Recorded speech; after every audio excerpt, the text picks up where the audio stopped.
Oui, bonjour frères et sœurs. Dans le Seigneur, soyez bénis, soyez encouragés encore aujourd'hui. Voilà, le Seigneur permet qu'on puisse partager, il me mettait à cœur. Voilà, de partager une exhortation, voilà, un message que j'avais en tout cas à cœur de partager. Voilà, aujourd'hui, donc ce 11 mai 2021. Donc c'est dans le livre de Job, au chapitre 42, nous allons prier. Seigneur, merci de nous conduire, merci Seigneur Seigneur te glorifier, merci Seigneur d'agir parce que tu es vivant, parce que tu es puissant, parce que Seigneur tu ne changes pas et tu es au contrôle de toutes choses. Merci de nous éclairer, Seigneur. Merci de nous éclairer, Seigneur, par ta grâce, au nom de Yahushua. Que vraiment, Seigneur, tu puisses nous soutenir, nous fortifier et Seigneur, nous éclairer parce que c'est toi, Seigneur, ô notre roi, celui qui nous montre nos failles, nous montre, Seigneur, nos forces, et celui qui veut que nous puissions aller de gloire en gloire, Seigneur. Merci pour ta fidélité. Au nom de Yahushua. Amen. Donc c'est dans le livre, je disais donc de Job, ou Yov, au chapitre 42. Donc nous lirons le verset premier, donc c'est Yov ou Job qui reconnaît la toute-puissance d'Élohim et qui s'humilie. Alors Yov répondit à Yahweh et dit, « Je sais que tu peux tout et qu'aucun dessein n'est inaccessible pour toi. » Oui, frères et sœurs, rassure-toi, rassurons-nous que aucune chose, aucun dessein n'est inaccessible pour le Seigneur. Le Seigneur a accès à toutes choses, il connaît toutes choses, il voit toutes choses dans le secret. Comme ce qui est à la lumière, il voit toutes choses. Rassurons-nous, et il peut tout. Oui. Car rien n'est impossible à Elohim, nous disent également les évangiles, et rien n'est impossible au Seigneur. Voilà. Et Job va dire, qui est celui qui sans connaissance dissimule le conseil? J'ai donc parlé, et sans comprendre, de choses trop merveilleuses pour moi que je ne connaissais pas. Il va reconnaître, Job, qu'il a parlé, sans comprendre, des choses qui sont trop grandes pour lui, des choses qu'il ne connaissait pas. Il a parlé trop vite. Écoute s'il te plaît, moi je parlerai, je t'interrogerai et toi instruis-moi. Oui, le Seigneur nous instruit. Il nous instruit, nous enseigne, il nous édifie, il nous bâtit, il nous construit parce que nous parlons vite, nous parlons de choses que nous ne vivons pas, nous ne comprenons pas. Pour comprendre, il faut vivre la chose. Et c'est vrai que souvent nous parlons de choses que nous n'avons pas vues, entendues, vécues, surtout vécues. Et il dira au Seigneur de l'enseigner. Nous avons besoin d'être enseignés par le Seigneur. Enseignés, édifiés, construits, bâtis par le Seigneur. Pas bâtis par un homme, par le Seigneur. J'avais de mes oreilles entendu parler de toi, mais maintenant mon œil t'a vu. Voilà. Il dit au Seigneur de l'instruire. Parce qu'il dit qu'il avait entendu de ses oreilles parler du Seigneur. Mais il dit, maintenant je t'ai vu. C'est pourquoi je me méprise et me repens sur la poussière et sur la cendre. Donc, Yov était cet homme qui, comme vous le savez, depuis le chapitre 1er, a perdu ses enfants, a perdu ses troupeaux, a perdu ses serviteurs. Il a perdu la richesse qu'il avait, toute la richesse qu'il avait. Et il dira qu'il est venu nu sur terre et il repartira nu. Et en plus de ça, il a été frappé de maladies, d'ulcères, et donc il a vécu des choses vraiment compliquées. Et à la fin du chapitre de ce livre, Job, donc c'est la fin, le Seigneur va le rétablir. Mais avant de le rétablir, il va lui donner 7 fils. Il va vraiment, 7 fils et 3 filles, donc il va vraiment le bénir, le rétablir avec des troupeaux, avec des richesses. À partir du verset 7, on nous parle de son rétablissement. Mais ce que je voulais en tout cas partager avec nous ce jour, c'est un point important. C'est que le Seigneur est celui bien-aimé qui nous instruit. Le verset 7, c'est celui qui m'interpelle. Le Seigneur va parler à cet homme et il va dire quelque chose de terrible, quelque chose de vraiment édifiant. Il dit, j'avais entendu parler de toi, de mes oreilles. La foi, Romains 10, 17, la foi vient de ce que l'on entend. Et ce que l'on entend vient de la parole du Mashiach, la parole du Christ. Oui, la foi. Bien-aimés, ne nous satisfaisons pas de ce que nous vivons. Ne nous satisfaisons pas. Premier point, ne nous satisfaisons pas. C'est bien d'entendre. Oui, c'est bien d'avoir la foi. Gloire au Seigneur. Mais ce n'est pas, il ne faut pas s'arrêter simplement à avoir cette croyance en Dieu, cette croyance en Elohim. Il ne faut pas s'arrêter là. Le fait de croire en Elohim, c'est bien. Mais les démons croient aussi en Elohim et ils tremblent. Mais Yov va dire quelque chose de terrible. Il dit, mon œil t'a vu. Il faut voir le Seigneur. Et c'est ça qui change tout. Voir le Seigneur. Vivre le Seigneur. Nos vies changent parce que nous voyons le Seigneur. Un prédicateur, un véritable prédicateur, c'est un homme, une femme, une prédicatrice, une personne qui crie au nom du Seigneur, qui crie au nom de Yahweh. C'est quelqu'un qui a vu le Seigneur, qui vit le Seigneur, qui parle de sa vie. Yahushua va dire dans Jean 6, 63, mes paroles sont esprit et vie. Oui, c'est une vie. Tu ne pourras parler puissamment de des choses que tu as vécues. Pouvons-nous ne pas parler de ce que nous avons vu et entendu? C'est ce que Pétros ou Pierre et Yohanan ou Jean vont répondre aux religieux juifs qui les avaient arrêtés, qui les avaient frappés après qu'ils aient prié pour ce paralytique devant le temple. Ils ont vu le Seigneur, ils ont vécu le Seigneur, ils ont vu la gloire du Seigneur, les guérisons, les délivrances, ils ont vu ces choses-là. Et ils disent, pouvons-nous ne pas parler de ce que nous avons vu entre nous avons vu le Mashiach, nous avons vu Yahushua, nous avons vu cet homme, il nous a visités, il nous a parlé. Ne t'arrête pas à ta croyance. Et c'est pour cela que beaucoup vont, nous voyons dans la vie de tous les jours, des gens qui se disent croyants, non pratiquants, ça n'existe pas. La Bible, ce que dit la Bible, c'est la vie. Je vis ma foi en Yahushua ou en Jésus-Christ, je la vis. Et un prédicateur qui vit Yahushua le message sera puissant parce qu'il vit le Seigneur.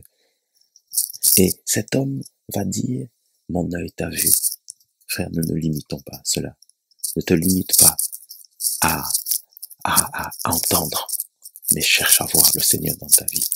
Cherche à le voir, vis le Seigneur, vis-le tous les jours de ta vie, vis le Seigneur, crains-le, obéis-lui, vis le Seigneur tous les jours de ta vie. Ces commandements ne sont pas pénibles, parce quand il va te visiter, quand il te visite, c'est lui qui enlève le dégoût de l'impudicité, du vol, du mensonge, la haine du mal, la crainte de Yahweh, la crainte d'Élohim. C'est la haine du mal, nous dit le livre des Proverbes. La haine du mal, c'est lui qui met cela. Nul ne peut servir de maître, soit il haïra, l'un il aimera l'autre. Quand tu sers le Seigneur, il met en toi la haine de l'autre, la haine du diable, la haine du péché, la haine de la sorcellerie. Si tu étais dans la sorcellerie, il met la haine. Tu blesses quelqu'un, mais le Seigneur te touche, va lui demander pardon. Mon œil t'a vu. Mon œil t'a vu. Mon œil t'a vu. C'est ce que Yov va dire. Mon œil t'a vu. Frères et sœurs, ne te limite pas à entendre. Oui, nous entendons les témoignages des autres. Nous entendons les expériences des autres, ce qu'ils ont vécu avec le Seigneur. Mais cherche à le vivre. Comme disait quelqu'un encore pendant une réunion il y a quelques jours, qui disait, mais oui, c'est pas simplement la religiosité. C'est pas simplement passer du temps à prier, à méditer, à à, à aller dans des réunions de prière, à aller dans des veillées, passer, c'est une vie. C'est je parle avec le Seigneur, je lui confie ma vie, je lui confie mes sujets, je peux rire avec le Seigneur, je peux lui expliquer comment j'ai passé ma journée, comment je suis dans la joie, comment je suis dans la paix, comment je le bénis par rapport à ce qu'il fait, je le glorifie par rapport à ce qu'il fait, comment, voilà, il est magnifique, comme il est merveilleux, c'est une vie, je parle, j'échange avec mon Seigneur, j'échange avec lui. C'est une vie. Il est mon époux, il est mon conseiller, il est mon roi, il est le prince de la paix, il est mon papa, il est mon père, il est un grand frère, il est mon ami fidèle, voilà, il est l'administrateur, il est le roi, il est le miracle, il est mon médecin, il est tout. Il est tout, il est tout, il est tout, il est celui qui me guide, celui qui me conduit, il est ma lumière, il est mon chemin quand je suis perdu, il est mon chemin, il est la vérité, il me dit la vérité, il est mon miroir quand je prends sa parole, c'est un miroir, je me regarde dedans. Il est tout. Il est tout. Et il dit, mon œil t'a vu. Mon œil, oui, j'ai entendu parler de toi. Mon œil t'a vu, il dit, j'ai parlé de choses que j'ai parlé sans comprendre de choses qui sont trop merveilleuses, trop grandes pour moi, que je ne connaissais pas. Il va dire ça. Aucun dessein n'est inaccessible pour toi, aucun dessein. Et frères et sœurs, ne te satisfais pas de ce que le Seigneur fait dans ta vie. Cherche à le voir encore plus. Moïse n'est pas monté une fois à la montagne. Il n'est pas monté une fois à la montagne. Et Moshe est monté seul. Ici, Yov va déclarer ces choses seul. Moshe, quand il allait à la montagne, le Seigneur lui demandait de monter avec des anciens, notamment Yoshua ou Josué avec qui il montait, mais à un certain moment, il allait seul. Nous voyons le Seigneur personnellement, c'est personnellement qu'on voit le Seigneur.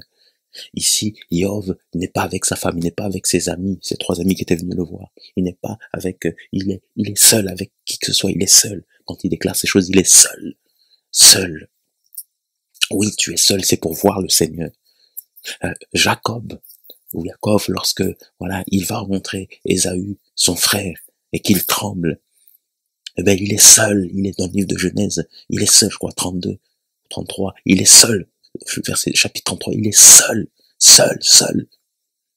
Il est seul. Il laisse ses enfants, sa femme partir d'un côté. Il se sépare de ses serviteurs, de ses troupeaux, et il est seul. Seul. Il a vu le Seigneur seul. Toi qui dis que le Seigneur t'a envoyé, est-ce que tu l'as vu? Est-ce que tu as vu le Seigneur? Est-ce que tu as rencontré le Seigneur? Voir, c'est la rencontre avec le Seigneur. Moshe l'a rencontré plusieurs fois. Et c'est pour cela que lorsqu'il descendait, son visage rayonnait. Il l'a mis en voile parce que son visage rayonnait. Et le peuple ne pouvait pas le regarder. Son visage rayonnait.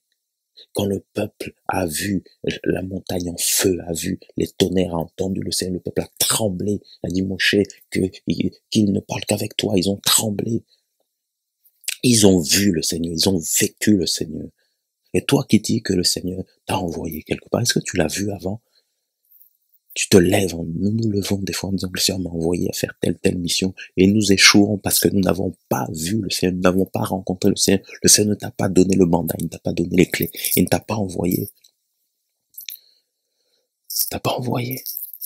Et c'est pour ça qu'on cherche des collaborateurs à gauche, à droite et on se lamente, on se plaint que ça n'avance pas, que les gens ne veulent pas suivre parce que, frère, si le Seigneur t'a envoyé, il t'envoie d'abord seul d'abord. Il nous envoie seul, ma sœur. Dans toute œuvre que le Seigneur nous donne, frères et sœurs, il nous envoie d'abord seul. Lorsqu'il a sollicité Gédéon, seul. Il a sollicité Samson, seul, ou Samson, seul. Il a sollicité Moshe, il était seul. Il a sollicité Adam, il était seul. Il a sollicité, là où nous venons de le lire, Yov, il lui a parlé, il était seul. Il a sollicité Jacob, il était seul. Il sollicite, il nous cherche. Il dit, je cherche un homme qui se tienne à la brèche. Il cherche un homme, donc seul. Et Et frère, mais le Seigneur t'envoie, il t'envoie seul. Il a envoyé David seul, Salomon, il a cherché seul le Seigneur.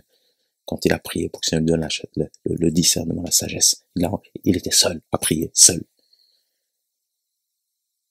Et c'est pour cela, frère et sœurs, que des fois nous échouons, parce que nous cherchons à gauche, à droite. Et je connais un frère qui partait disait que le Seigneur l'avait envoyé dans un pays, et il arrive là-bas, et voilà, il commence à œuvrer, et il m'appelle, il me dit, voilà, le Seigneur m'a envoyé ici, voilà, pour démarrer quelque chose, tout ça, démarrer une œuvre, une assemblée, et il m'appelle en me disant, oui, je demande aux gens de venir, tout ça, les gens ne viennent pas, ça commence à me décourager, tout ça. Et je dis, mes frères, est-ce que réellement le Seigneur t'a envoyé là-bas? Oui, le Seigneur m'a envoyé. Mais si le Seigneur t'a envoyé, tu fais l'œuvre et le Seigneur touchera les hommes et les femmes qu'il doit toucher. Et quelque temps après, le frère commence à parler de combat. Oui, j'ai des combats, c'est compliqué, c'est difficile. Voilà, je suis attaqué attaqué, tout ça. Il est même tombé malade. Et quelque temps après, le frère me dit, oui, voilà, je reviens en France. Et frère, je lui ai dit, on a partagé ensemble, ce n'était pas du Seigneur. Quand le Seigneur t'appelle, il t'appelle seul, il t'envoie seul, il t'équipe seul. Et quand tu commences à travailler, mais le Seigneur va toucher. Il a envoyé Aaron. Moïse dit, je ne sais pas parler. Mais il dit, tiens, il y a Aaron. Mais il a accepté l'appel, il est parti. Et le fait d'accepter, d'aller, mais le Seigneur lui a mis Aaron. Il lui a mis ensuite des Josué. Il lui a mis des Caleb. Il a mis des Our. Il a mis des Betsalel qui savaient travailler, voilà, les matières. Il a mis toute la provision humaine. Il met la provision humaine, il met la provision financière, il met la provision matérielle. Il met tout. Il donne le mandat, il a envoyé Néhémie seul. Néhémie, chapitre 1er, il l'envoie seul. Et quand Néhémie arrive pour rebâtir les murailles de Jérusalem qui est en feu, mais le Seigneur lui met des hommes et des femmes qui se lèvent. Levons-nous et bâtissons. Levons-nous et bâtissons. Mais il envoie, et Néhémie est parti seul, il a été voir le roi, et il lui a donné, voilà, des lettres pour passer dans ces territoires où personne ne pouvait le toucher. Bien-aimé, le Seigneur te donne des lettres, il donne un mandat, personne ne peut te toucher, personne ne peut t'atteindre, personne, tu as une onction, tu as la sécurité du Seigneur, l'autorité du Seigneur, la puissance du Seigneur, tu as des lettres, les lettres. Tu traverses des territoires étrangers, aucun sorcier, aucun magicien, aucun occultiste, aucune femme ne peut te toucher, aucun homme ne peut te toucher si tu es une femme, parce que tu as le mandat. Et c'est pour cela, frère, que tu ne tombes pas dans l'impudicité, tu ne tombes pas dans l'adultère, tu ne tombes pas dans l'argent, parce que tu as le mandat, parce qu'il t'a envoyé. Oui, tu seras tenté, oui, tu seras attaqué, mais tu ne seras pas atteint, parce que tu as le mandat. Mais quand le Seigneur enlève son mandat, c'est pour ça aussi que tu es tombé, parce que tu es allé là, dans un endroit où tu n'avais pas de mandat, tu n'avais pas de lettre. Alléluia. C'est pour ça que tu as failli, parce que tu n'avais pas de lettre, parce que tu n'avais pas de mandat. C'est pour ça que j'ai failli, parce que je n'avais pas de lettre, je n'avais pas de mandat. Frères et sœurs, vivons le Seigneur. Mon œil t'a vu. J'avais entendu parler, mais mon œil t'a vu. Frère, quand nous voyons le Seigneur, alléluia, il nous rétablit. Quand nous voyons le Seigneur, nous nous repentons. Quand nous voyons le Seigneur, nous fléchissons les genoux. Il s'est repenti. Je me méprise, je me repens. Kayabasandaya karabasaka. Shandaya karabasakaya. Shekeramaya kabasaka. Il s'est repenti et le Seigneur l'a rétabli. Quand nous voyons le Seigneur, nous fléchissons les genoux, nous nous humilions. Yohanan, Jean a vu l'apôtre dans le livre de Révélation de l'Apocalypse, il a vu, il a vu le Seigneur, il a entendu une voix, il s'est retourné, il a vu celui qui avait les yeux comme des flammes de feu, celui qui avait la voix comme le bruit des eaux, qui avait des cheveux comme de la laine blanche, il a vu ses pieds comme des pieds d'airain, il était prosterné, et le Seigneur commence à lui montrer, Karabakayasaka, alléluia. Et Yov a été rétabli plus que ce qu'il avait avant Caïn, parce qu'il a Il avait entendu. Oui, ça commence par la foi, mon frère, ma sœur, ça commence par la foi. Ça commence par la foi, par la foi. Le premier pas, c'est la foi, c'est croire, c'est rencontrer le Seigneur. Le premier pas, c'est la foi. Oui, entendre sa parole, entendre sa parole, entendre sa parole. Ensuite, tu dois chercher à le voir, à le rencontrer. Chaque jour, cherche à le rencontrer. Chaque jour, entends sa parole. Chaque jour, entends sa parole. Chaque jour, cherche à le rencontrer. Chaque matin, chaque jour, chaque soir, chaque midi, cherche à l'entendre, cherche à le voir, cherche à le voir. Kayamalama, et ta vie va changer. Il va te restituer, rétablir, restaurer, réparer. Alléluia. Alléluia. Et ton ministère, ton service, toi qui dis que le Seigneur t'a appelé, eh ben, tu seras restauré. Tu ne chercheras, tu n'appelleras plus les gens, tu iras seul. Tu iras seul, tu n'appelleras plus les gens, tu iras seul. Et le Seigneur lui-même suscitera des hommes et des femmes pour t'aider dans la mission qu'il t'a donnée. Il suscitera lui-même. Tu ne seras pas plus là à appeler les gens, mais le Seigneur lui-même va visiter, va confirmer ce qu'il t'a donné, va parler de ce qu'il t'a donné à d'autres qui te soutiendront dans la prière, qui te soutiendront de toutes les manières que le Seigneur le permet, parce qu'il est vivant. Nous parlons de choses que nous vivons, frère. Nous parlons de choses que nous vivons, sœur. Alléluia, délaissé, abandonné, critiqué, insulté, rejeté. Oui, c'est des choses qu'on a vécues aussi. Mais c'est parce que le Seigneur voulait aussi qu'on soit seul. Et seul pour le rencontrer, seul, c'est aussi la responsabilité. Parce que quand on est dans la foule, quand on est accompagné, ben voilà, on n'a pas de responsabilité, on n'est pas responsable. Mais quand tu es seul, tu dois assumer la responsabilité. Et Yov, il a assumé. Et le Seigneur l'a rétabli. Donc frère, sœur, avant de commencer toute chose, rassure-toi que tu as vu le Seigneur, rassure-toi que le Seigneur t'a parlé. Rassure-toi que tu l'as entendu, ça commence par ça, et rassure-toi que tu l'as vu. Et il parle de différentes manières. Rassure-toi que tu l'as rencontré avant d'aller. Tous ceux que le Seigneur envoie l'ont entendu, l'ont vu, l'ont rencontré.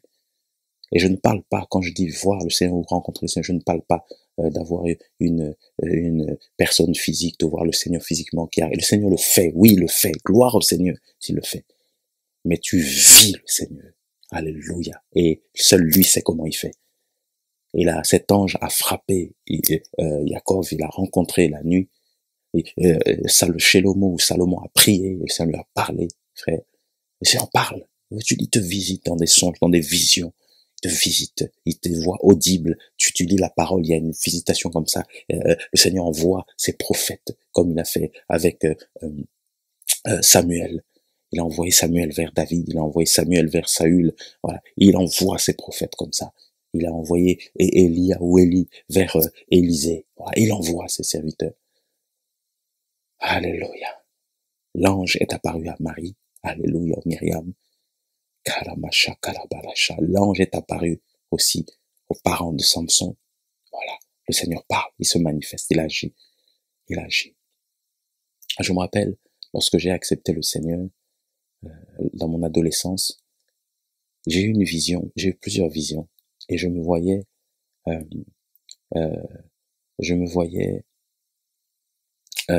dans une sorte de barque, et j'étais devant en train de pagayer, j'avais une pagaie.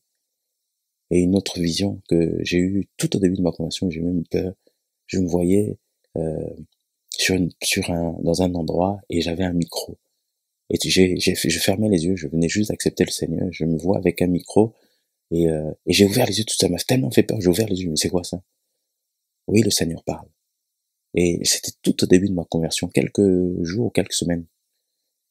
Donc le Seigneur, il fait comme il veut, et plusieurs fois après, j'allais dans des endroits où je me souviens lorsqu'à un moment j'étais tellement découragé, je suis allé dans des assemblées pour partager comme ça, je ne voulais même plus servir, même plus, voilà, parce que j'avais tellement été déçu par les hommes, par certaines hypocrisie et tout ça, et je vais dans tel endroit, et j'étais surpris, je vais à Paris une fois dans une assemblée, et la personne qui prêchait dit, il y a un frère là, lève-toi, le Seigneur t'appelle à ça. Je dis, mais Seigneur, je connais personne ici. Et il me dit, oui, c'est toi.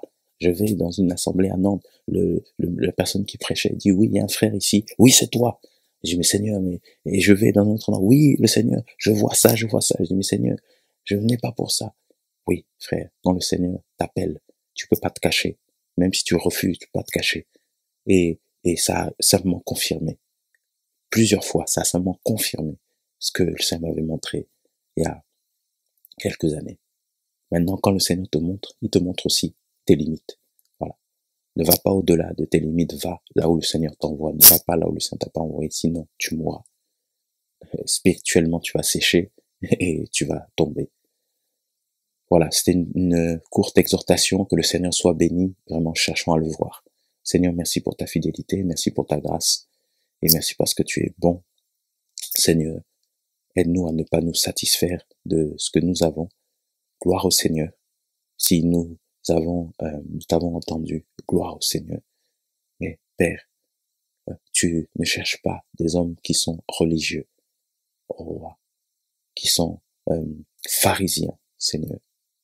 Parce que les pharisiens connaissaient la Torah, mais ils ne la pratiquaient pas, ils ne la vivaient pas. Et Seigneur, tu cherches des hommes et des femmes qui vivent ta vie, Seigneur. Mes paroles sont esprit et vie. Alléluia, Seigneur, reçois la gloire. Donne-nous la vie, aide-nous à te voir, à te vivre et à être visité encore. Visite-nous de toutes les manières que tu veux, visite-nous. Envoie les hommes que tu as envoyés, confirme les appels, confirme les dons, confirme les grâces. Seigneur, à tous ceux qui écouteront ce message, confirme-nous les grâces, confirme-nous les talents, confirme-nous ce que tu nous as donné, Seigneur, et que nous allions, Seigneur, après t'avoir rencontré, Seigneur. Et là où tu ne nous envoies pas, et quand tu ne nous envoies pas, que nous puissions s'y nous taire, que nous puissions s'y rester, et que nous puissions, Seigneur, montre-nous nos limites, Seigneur, et que nous puissions faire ta volonté. Seigneur, sois béni, sois glorifié. J'avais entendu mes oreilles parler de toi. Maintenant, mon œil t'a vu. Alléluia. J'ai parlé. Alléluia, Seigneur, comme a dit Yov, il a parlé. Et sans comprendre de choses trop merveilleuses pour moi, pour lui qui ne connaissait pas. Seigneur, aide-nous. Au nom de Yeshua. Amen. Soyez bénis. À bientôt.